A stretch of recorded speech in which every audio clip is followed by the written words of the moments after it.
તો hello guys, welcome back to my channel. તો મારા પાર્ટ 2માં તમારા બધાનું સ્વાગત છે. તો તમને ખબર જ છે કે અમે અમદાવાદથી ત્રિપુરા જઈ રહ્યા છીએ. તો આપણે પહોંચી ગયા હતા કલકત્તા.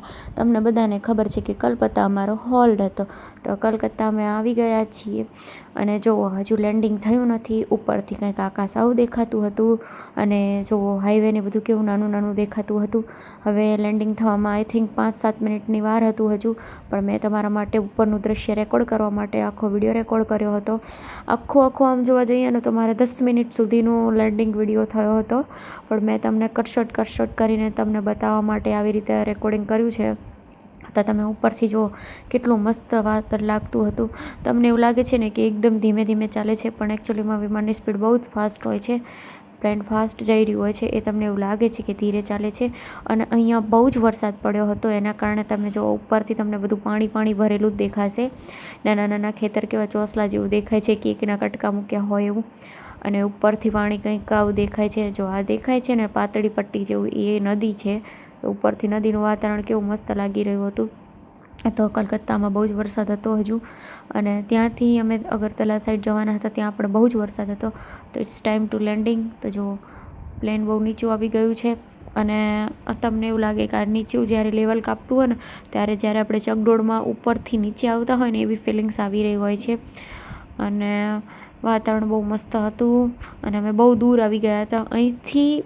ગુજરાત હવે 2000 કિલોમીટર જેટલું થઈ ગયું હતું. 2 નહીં, 2,500 કિલોમીટર જેવું થઈ ગયું હતું. તો હવે થોડો ટાઈમ છે લેન્ડિંગનો. મારા વિડીયોમાં બન્યા રહેજો, તમને બતાવશે કે વિમાન એટલે પ્લેન લેન્ડિંગ કઈ રીતે થાય છે. તો વિડીયોમાં લાસ્ટ બન્યા રહેજો. તો જો બિલ્ડિંગ અને ઘર ને મકાન ને બધું બતાવવા માંડ્યું હતું, એટલે મતલબ કે પ્લેન નીચે આવી ગયું છે. અને હવે જો 2 સેકન્ડની અંદર તમારે હમણાં લેન્ડિંગ થઈ જશે, તમને ખબર પણ નથી પડતી. જો એરપોર્ટ આવી ગયું છે, આ બધો એરપોર્ટનો જ એરિયો છે. તો હવે બસ 1 2 3 4 5 ઇટ્સ ટાઈમ ટુ લેન્ડ. હવે થઈ જશે લેન્ડિંગ 2 મિનિટમાં. આ થઈ ગયું આપણું લેન્ડિંગ. તો પ્લેન આપણું લેન્ડ થઈ ગયું છે અને જો નીચે આવી ગયા છીએ આપણે. મસ્ત વાતાવરણ હતું નીચે પણ. ભલે લેન્ડિંગ થઈ જાય પછી એ ધીમે આવી રીતે ઉતરે છે. તો આ પરફેક્ટ લેન્ડિંગ થઈ ગયું છે. અને જો બધા પ્લેન પણ દેખાઈ રહ્યા હશે તમને. મને થોડી શરદી થઈ ગઈ છે, તો વિડીયો રેકોર્ડિંગ કરવામાં થોડી તકલીફ થઈ રહી હતી, કારણ કે આ બાજુ શરદીનું વાતાવરણ હતું, તો શરદી બહુ થઈ ગઈ હતી. અને વિડીયો અપલોડ કરવાનું કારણ બહુ બધું હતું, કારણ કે અહીંયા ઘરની સાફ સફાઈની બધું બાકી રહી ગયું હતું. તો પ્લસ જસ્ટ જો કલકત્તામાં આપણું પ્લેન લેન્ડ થઈ ગયું છે.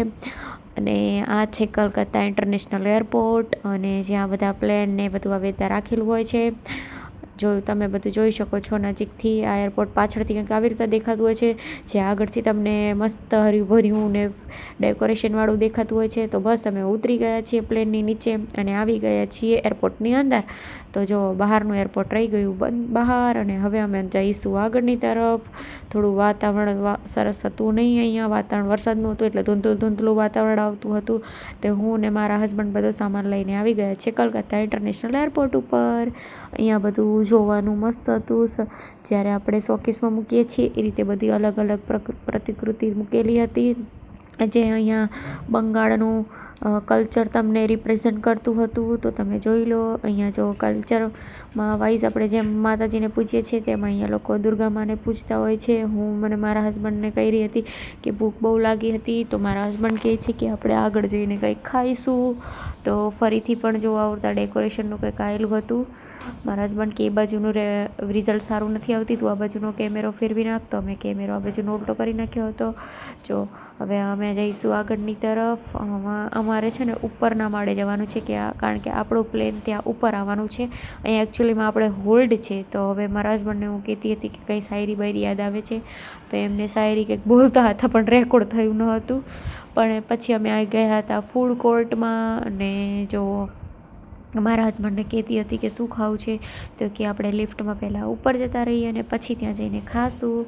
તો તમે આવી ગયા છીએ ઉપરની સાઈડ. ઉપરની સાઈડ ખાવાનું થોડું સારું મળતું હતું, અને ફૂડ કોર્ટ પણ ઉપર સારા હતા. અને ત્યાંથી આપણે બીજું કારણ હતું કે આપણે હોલ્ડ ત્યાં જ હતો ઉપર, અને ફ્લાઇટ પણ આપણી ત્યાં જ આવવાની હતી.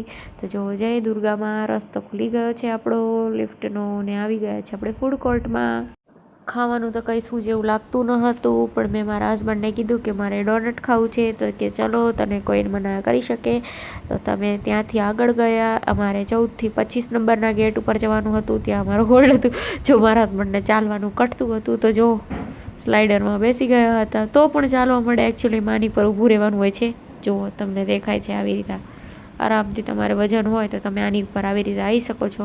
તો તમારે ચાલવું થોડું ઓછું પડે ને તમારું વજન હોય બેગ તો તમે કેરી આરામથી કરીને આવી શકો છો. તો મારા હસબન્ડને વિડીયો રેકોર્ડ કર્યો હતો અહીંયા. પછી અમે ડોનટ લઈ લીધું છે. જો મસ્ત ગરમ ગરમ હતું ચોકલેટી ડોનટ, બહુ જ ગરમ કરેલું હતું. મેં મારા હસબન્ડને કીધું કે તમારે ખાવું છે તો કે થોડું ટેસ્ટ કરાવજે, પણ એમને ટેસ્ટમાં સારું નહોતું લાગ્યું. મને તો ટેસ્ટમાં બહુ સરસ લાગ્યું હતું, તો બધું ડોનટ હું જ ખાઈ ગઈ હતી. મારા હસબન્ડને કીધી હતી કે તમને ગરમી લાગે છે તો કે ના, ઠંડી લાગી રહી છે. અહીંયા તો આ બાજુ વાતાવરણ સારું નથી લાગતું, ગમગીન વાતાવરણ લાગતું હતું એમને. તો હું એમની ઉડાડતી હતી.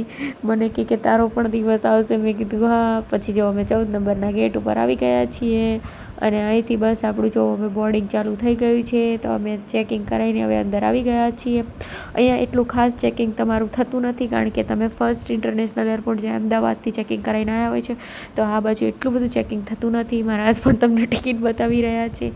અને તેના આવી ગયું છે આપણું લાસ્ટ ચેકિંગ. જો હવે અહીંથી આપણે જે પેલું સામે દેખાય છે ને એ પ્લેનમાં બેસવાનું છે. આટલો આપણે રસ્તો કાપીને ત્યાં જવાનું હોય છે. તો હવે અમે આ પ્લેનની અંદર જઈશું ઇન્ડિગોના. તો ચલો જઈ રહ્યા છીએ અમે રસ્તાની તરફ. દર વખતની જેમ આ બાજુ જે આ સેકન્ડ પ્લેન હોય છે ને ત્યાં બાજુ અલગથી ને આટલો લાંબો રૂટ હોય છે. નહીં તો આટલો બધો લાંબુ આપણે ચાલવાનું થતું નથી હોતું. પણ આ એક પેકેજ હોય છે. તમને એવું લાગે છે આ કેટલો મોટો રસ્તો છે, હવે આનું આ કઈ રીતે આગળ મતલબ પ્લેનથી છૂટતું હશે. તો આ તો નહીં, પણ તમે થોડું આગળ જઈશો તો ત્યાં પ્લાસ્ટિક જેવું થોડું તમને દેખાશે સ્લાઇડર. તો આ બધું છે ને ભેગું થઈ જાય છે એકદમ. આમ જો આ બધા જે સળિયાને હોય છે ને એકદમ અંદર જતું રહે છે, એટલે નાને એવું થઈ જાય છે. આ જગ્યા રસ્તો રહે ને બહુ ટૂંકો થઈ જાય છે. જો આ બધું જે સાઈડમાં દેખાય ને એ આ રીતે ભેગું થઈ જાય છે, ચીપકી જાય છે. તો બસ આપણે ઇન્ડિગોને હજુ ઘણો બધો લાંબો રૂટ કાપીને આગળ જવાનું હતું. આપણી બેગ કચરો વચરો જો આવી રીતે મેન્ટેનન્સ થતું હોય છે પ્લેનનું. તો આપણે જવાનું છે આ ફ્લાઇટમાં. જો આપણા કેપ્ટન આવીને બધું સેટ કરી રહ્યા છે. આપણી ઉડન ખટોલો આમના હાથમાં હોય છે. લાસ્ટ ચેકિંગ કરીને આપણે જવાનું હતું પાછળની સાઈડ, કારણ કે આપણે આ વખતે હતી લાસ્ટ સીટ. તો હું અને મારા હસબન્ડ હું પૂછી જાઉં કે અહીંયા બેસવાનું તો કે ના, આપણે જવાનું છે લાસ્ટમાં. તો અમે જઈશું લાસ્ટમાં. અને જો હજુ પ્લેન ખાલી છે એકદમ, હજુ કોઈ આવ્યું નથી. અને બધા એકદમ ધીમે ચાલુ થઈ ગયા છે. તો અમે પણ અમારી સીટ ગોતીને બેસી ગયા છીએ. હવે આપણે બેસશું. અને મારા હસબન્ડને કહેતી હતી કે આપણે આ વખતે લાસ્ટ સીટ કરી છે, તો કે આ બાજુ પણ એક્સપિરિયન્સ કરવો જરૂરી છે. તો આપણે પાછળ આવીને બેસી ગયા હતા. એરપોર્ટ ઉપર હું તમને બધું દેખાડી દઈશું, જોઈ લો. હું ને મારા હસબન્ડ બેસી ગયા છીએ, હજુ લોકો કોઈ આવ્યા નથી. પછી બેસીને ઘડીક પડારા કર્યા. હું મારા હસબન્ડને કહેતી કે તમને ઊંઘ આવે છે, તો કે મને સુવા દે ને. મેં કીધું ઠીક છે. તો મારા હસબન્ડ ઊંઘી ગયા હતા અને હું હજુ બેઠી હતી. અને હવે આપણું થશે પ્લેન ટેકઓફ. પ્લેન આપણું થાય ત્યાં સુધી હું તમને દેખાડી દઉં દૂરથી. જો લેન્ડિંગ કઈ રીતનું થાય છે ફ્લાઇટમાં, તો દૂરથી તમને એક ફ્લાઇટ આવતી દેખાય છે. આ એર ઇન્ડિયાની ફ્લાઇટ છે આઈ થિંક. રેડ કલર થોડો સાઈડમાંથી દેખાય છે. હું શ્યોર છું ત્યાં સુધી એર ઇન્ડિયાની જ ફ્લાઇટ છે. હા, એર ઇન્ડિયાની જ ફ્લાઇટ છે. જો તમને રેડ કલરનું લાઇટ થોડી દેખાશે. તો હવે આ થશે લેન્ડ. અને આ લેન્ડ થશે પછી તો આપણું પ્લેન ટેકઓફ થશે, કારણ કે જો એવું ના કરે તો બે અથડાઈ જાય છે અને બ્લાસ્ટ થઈ શકે છે. તો આપણું પ્લેન હવે ઉપડી ગયું છે ને ટાઈમ ટુ ટેક ઓફ. તો ફ્લાઇટ ટેકઓફ થઈ ગઈ છે. તો જો આ રસ્તો બહુ શોર્ટ હતો. મિનિમમ 45 મિનિટનો જ રસ્તો હતો, મતલબ 45 મિનિટનો જ રસ્તો હતો. એમાં તો 15 મિનિટ ટેકઓફ, 15 મિનિટ લેન્ડિંગ, એટલે ઉપર પ્લેન તો આઈ થિંક 30 મિનિટ જેવું જ રહ્યું હતું. અડધી કલાક જેવો જ રસ્તો હતો. અને આપણે પછી પહોંચી ગયા હતા અગરતલા ઇન્ટરનેશનલ એરપોર્ટ ઉપર. તો જો હવે આપણે જઈશું અગરતલા, એટલે કલકત્તાને પણ બાય બાય કહી દીધું છે. અને હવે જઈશું આપણે ત્રિપુરા. અગરતલા ઉપરથી કંઈક આવું દેખાય છે. તો આ છે ત્રિપુરાનું અગરતલા સિટી. અહીંયા વરસાદ બહુ આવેલો હતો, તો વરસાદના કારણે જો અહીંયા પણ પાણીના ખાબોચિયા ભર્યા હોય એ રીતે પાણી ભરેલું હતું.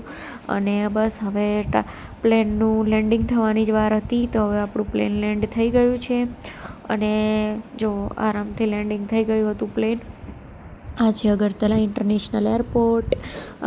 સોરી ગાઈસ, મેં વિડીયો સીધો રેકોર્ડ કર્યો હતો. આનું નામ અહીંથી વિક્રમ સારાભાઈ એરપોર્ટ છે. પછી અમે આવી ગયા હતા નીચેની સાઈડ. પછી મારા હસબન્ડ વિડીયો રેકોર્ડ કરતા હતા તો મેં એમને કીધું કે મારો પણ વિડીયો રેકોર્ડ કરો. તો હું આવતી હતી, એની રાહ જોતા હતા એમને. પછી એમને મારો વિડીયો રેકોર્ડ કર્યો હતો. તો જો હું તમને દેખાઈશ, આવી રીતે પ્લેનમાંથી ઉતરવાનું હોય છે. ત્યાંથી તમે ઉતરો છો. મેં મારા હસબન્ડને કીધું હતું આડો વિડીયો રેકોર્ડ કરજો, તો એમને પછી આડો વિડીયો રેકોર્ડ કર્યો હતો. અને બસ જસ્ટ અમે ઉતરી ગયા છીએ. જો આવી રીતે હર વખતે ઉતરવાનું આવી રીતે નથી હોતું, દર વખતે અલગ અલગ રસ્તા હોય છે. કોઈ વખતે તો પેલું ભૂંગળું ગોઠવું ને એમાં ઉતરવાનું હોય છે, પણ અહીંયાથી થોડો રસ્તો દૂર છે તો આપણને અહીંથી ઉતરીને પણ એ લોકો ચાલવા નથી દેતા. જો પ્લેનની સિસ્ટમ કેટલી બધી મસ્ત છે. આપણે અહીંયા ઉતરી ગયા છીએ ફ્લાઇટની આગળ. અને પછી મારા હસબન્ડે એમનું પણ મોઢું થોડું દેખાડી દીધું હતું અને ઉતરીને આપણે જવાનું હતું બસમાં. તો એ બસ જો આવી ગઈ છે. BRTS જેવી બસ હોય છે કંઈક. થોડું જ એરપોર્ટનું ડિસ્ટન્સ હોય છે તો પણ આપણને લોકો ચાલવા દેતા નથી. અહીંથી આપણે જવાનું હતું લગેજ લેવા માટે. આપણને અહીંયા લાસ્ટમાં અમદાવાદથી ડાયરેક્ટ અહીંયા બેગ મળવાની હતી, તો અમે લેવા ગયા હતા બેગ. જો બેગ લેવાનું સામે તમને દેખાઈ રહ્યું છે તે છે. અને આ છે અગરતલા એરપોર્ટ અંદરની સાઈડનું. આ એરપોર્ટ પણ એટલું સારું છે. જો અમારી પહેલી જ બેગ હતી તો મારા હસબન્ડની બેગ આવી ગઈ છે અને એમને એમની બેગ લઈ લીધી હતી. તો આપણે ફ્લાઇટમાં બેગ કંઈક આવી રીતે આપણને મળે છે લાસ્ટમાં. તો તમે તમારી બેગ ઓળખીને તમારે આવી રીતે લેવાની હોય છે. તો જો આવી ગયા છીએ ત્રિપુરા આપણે. એનું આ એક સબૂત છે. હવે મારી એક બેગ ખાલી બાકી હતી તો એ પણ અમે લાસ્ટમાં લઈ લીધી હતી. એ અમને બહુ લાસ્ટમાં મળી હતી તો વિડીયો રેકોર્ડ કર્યો નહોતો, અને એ બહુ ભારી હતી તો મારા હસબન્ડે લીધી હતી. હલકી અને લાઇટ બેગ મને આપી હતી. તો હું બેગ લઈને આગળ આગળ જઈ રહી હતી. અને લાસ્ટ આપણે અગરતલા એરપોર્ટને બાય બાય કહી દીધું છે અને અમે નીકળી ગયા છીએ બહારની સાઈડ. અહીં અમને લેવા માટે આવવાનું હતો ઓટોવાળો, જે અમે બાગમાંથી મંગાવેલો હતો જ્યાં અમે રહીએ છીએ. તો હવે અમે જઈશું બાગમાં. તો જો અહીંયા છે આ કોઈ અહીંયાના આઈડલ, એમની અહીંયા મૂર્તિ ગોઠવેલી હતી એરપોર્ટ ઉપર. તો અમે રિક્ષામાં બેસીને નીકળી ગયા છીએ બહારની તરફ. હવે અમે જઈશું અમારી જ્યાં મારા હસબન્ડને ડ્યુટી કરવાની છે ત્યાં. મેં તો મારા હસબન્ડને કહી દીધું કે અહીંયા થોડુંક પણ ગમતું નથી, કારણ કે આપણું વાતાવરણ કેવું મસ્ત હતું, સૂકા બાવળિયા ને એવું બધું. અને અહીંયા અમે ક્યાં આવી ગયા જંગલમાં. તો હવે અમે જઈ ગયા છીએ જંગલની તરફ. એ પહેલાં થોડી અમને લાગી હતી ભૂખ, તો મારા હસબન્ડને કહેતી હતી કે હવે જ્યાં પણ ખાવાનું આવે ત્યાં આપણે ખાઈ લઈશું. અહીંયાની હોટલો પણ એટલી બધી સારી નથી આપણા ગુજરાત જેવી, પણ જો પણ આ તો કહેવાય ને પાપી પેટ, કંઈ પણ આપણને કરાવડાવે એટલે કંઈ પણ ખાવું પડે. તો એના માટે મેં મારા હસબન્ડને કીધું હવે કંઈ પણ આવે તો રાખી લેજો. પછી આપણને એક આપણું મસ્ત વેજમાં સમોસા મળી ગયા હતા, કારણ કે અહીંયા તમારે વેજ અને નોનવેજનું ધ્યાન રાખવું પડે છે. અહીંયાના લોકો નોનવેજ બહુ જ ખાય છે, લોકો પૂંડને પણ છોડતા નથી, એટલે તમારે અહીંયા ખાવામાં બહુ ધ્યાન રાખવું પડે છે. તો અમે વેજ સમોસા લઈને નીકળી પડ્યા હતા. અમે અહીંયા જ ખાઈ લીધું હતું અને જો અમારા મોઢા ઉપર નૂર પણ નહોતું રહ્યું. તો હવે અમે પહોંચવા આવી ગયા છીએ બાગમાં. તો આવી ગયું છે અમારું બાગમાં સિટી. તમે મારા વ્લોગને જોયો એના માટે તમારો ખૂબ ખૂબ આભાર. અને ઘડીક અહીંયા જો પેટ્રોલ ઊભી રહી, ગેસ પુરાવા રિક્ષા ઊભી રહી હતી. અને પછી રિક્ષાવાળાએ કહી દીધું હતું સ્ટાર્ટ, અને અમે નીકળી પડ્યા હતા અમારી લાસ્ટ મંજિલ તરફ. તો મારા વ્લોગ અને મારા ચેનલને લાઇક, શેર અને સબસ્ક્રાઈબ કરવાનું ભૂલતા નહીં. મારા અવનવા વ્લોગ તમને મળતા રહેશે. બાય બાય, જય માતાજી.